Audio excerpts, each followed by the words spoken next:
Oi, crianças, tudo bem com vocês? Hoje faremos as lições do dia 8/6, terça-feira. Vamos lá?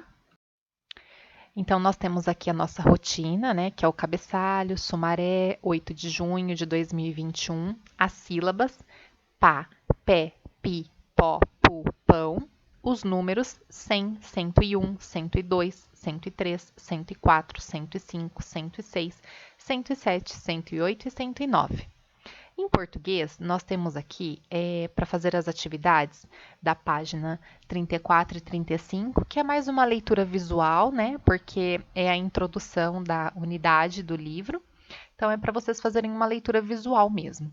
Depois, nós temos as tarefas da página 36, 37, 38 e 39, que é a leitura de um poema e a interpretação do mesmo. As atividades de português hoje será no livro didático. Então, inicialmente, nós teremos a leitura da introdução da unidade 2, que na verdade é uma leitura visual, que são nas páginas 34 e 35. Após a gente fazer essa leitura visual, nós iremos fazer as lições das páginas 36, 37, 38 e 39, que é uma leitura de um poema, o poema Lenga-Lenga, e a interpretação do mesmo. Mas antes da gente fazer a leitura deste poema, né, eu gostaria de falar um pouquinho sobre a estrutura do poema. Então, a gente sabe que cada tipo de texto tem uma característica, uma estruturação diferente. Então, se você fala, é um texto de curiosidades, de você sabia, ele é um texto científico, com informações sobre algo, né, específica de alguma coisa. Eu quero falar sobre um bilhete. Então, o bilhete é um texto curto, ele geralmente é um texto bem sucinto, direto ao ponto, né? Que tem a introdução para quem que é, tem uma saudação, tem uma despedida, né? Então, cada texto tem uma estrutura. Hoje, nós vamos estudar a estruturação de um poema. Então, duas coisas que nós precisamos saber sobre o poema. Que o poema ele possui versos e estrofes. O que são os versos? Os versos são as linhas. Cada linha desse poema é um verso. E o que é uma estrofe? A estrofe é os conjuntos de versos, né? Então, aqui eu coloquei um exemplo, ó, da Florzinha Faceira. Então, Florzinha Faceira é o título do poema. Quem escreveu o poema foi Isabel Cristina Silveira Soares.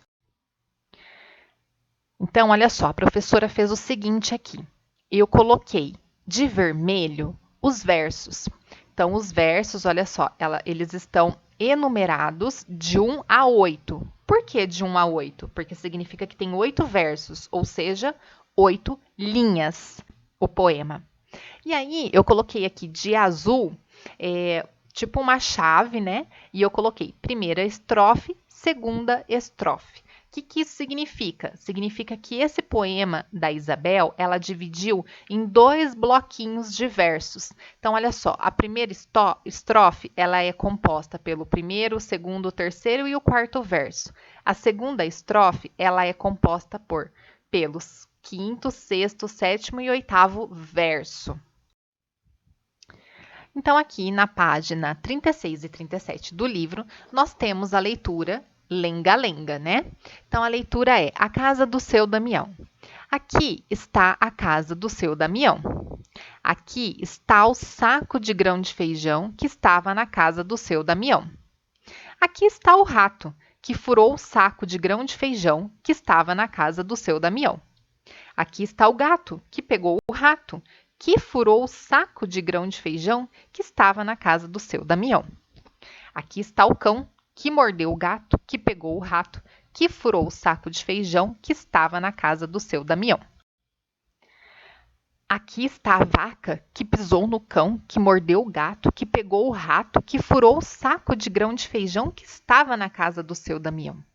Aqui está o tatu, que arranhou a vaca, que pisou no cão, que mordeu o gato, que pegou o rato, que furou o saco de grão de feijão que estava na casa do seu Damião. Então, este poema Lenga-Lenga, né, ele é de domínio público. O que significa isso? Ninguém sabe ao certo quem foi que escreveu, mas está na boca do povo. Agora nós temos aqui a interpretação do texto, atividade oral e escrita.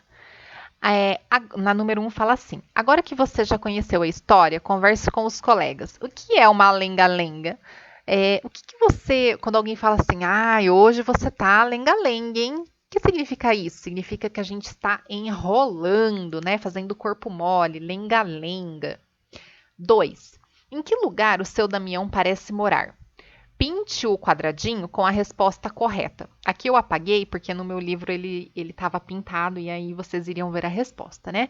Então vocês vão analisar aí. Onde será que ele mora? Será que ele mora na praia? Será que ele mora na cidade? Será que ele mora no campo? Onde será que ele mora?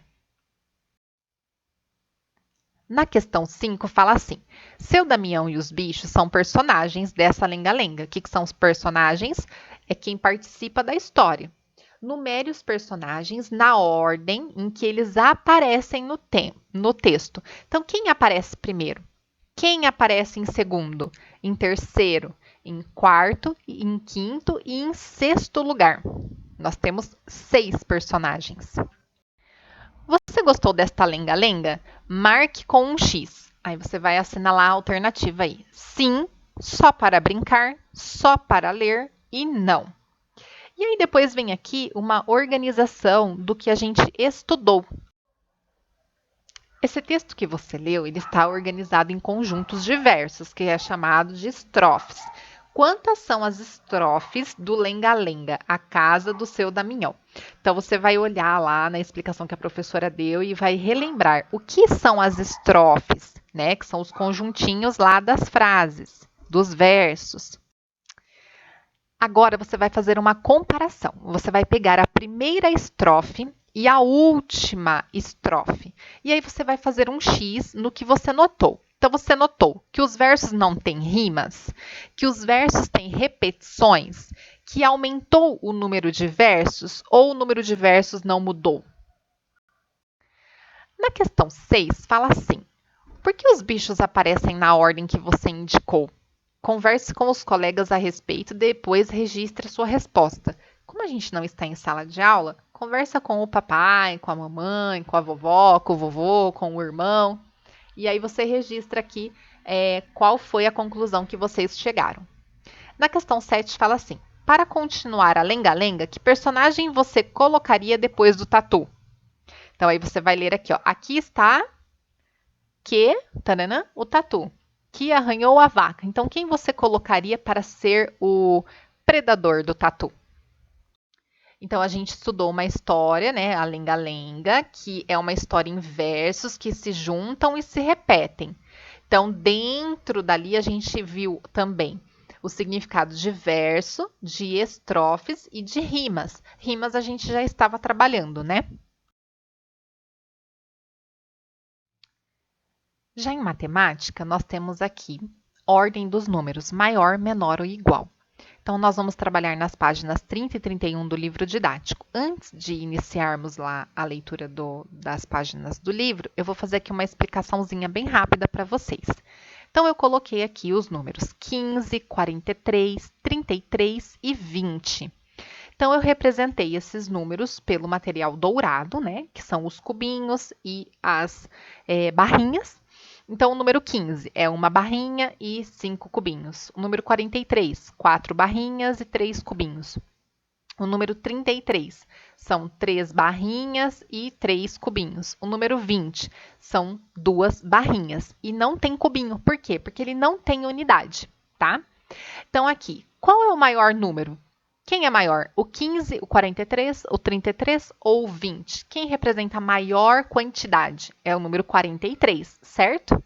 E quem é o menor número? É o 15, o 43, o 33 ou o 20? É o 15, ele representa a menor quantidade. Daí eu coloquei aqui, ó, utilize os símbolos menor que e maior que. Então eu leio assim, ó, 33 é maior que ou menor que 20? Ele é maior que. Então, a boca aberta fica virada para ele, tá? Porque ele é o número maior. Então, a boca aí do símbolo, ela sempre fica aberta para o número maior. Então, olha só o 20, ó. O 20, ele é maior ou menor que 43? Ele é menor. Então, a boca fechada para ele e a boca aberta para o 43. Repare, o aberto é sempre para o número maior. 15 é maior ou menor que 20? Ele é menor. Então, a boca fechadinha é para o 15 e a boca aberta, a abertura, fica para o 20. Então, boca aberta sempre virada para o número maior.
E hoje, a última atividade do dia é uma atividade de artes. Então, eu coloquei um link aí para vocês assistirem, para vocês terem uma ideia, né, do que fazer, desenhos que a gente consegue fazer utilizando as mãos como molde. Então, é uma atividade bem legal. Você vai assistir esse vídeo, você vai escolher um dos desenhos que eles fazem no vídeo, você vai pegar uma folha de sulfite, fazer esse desenho bem bonito, pintar, caprichar, e aí na próxima troca do caderno você vai levar para mim esse desenho. Tudo bem? Então, ó, um super beijo e até amanhã.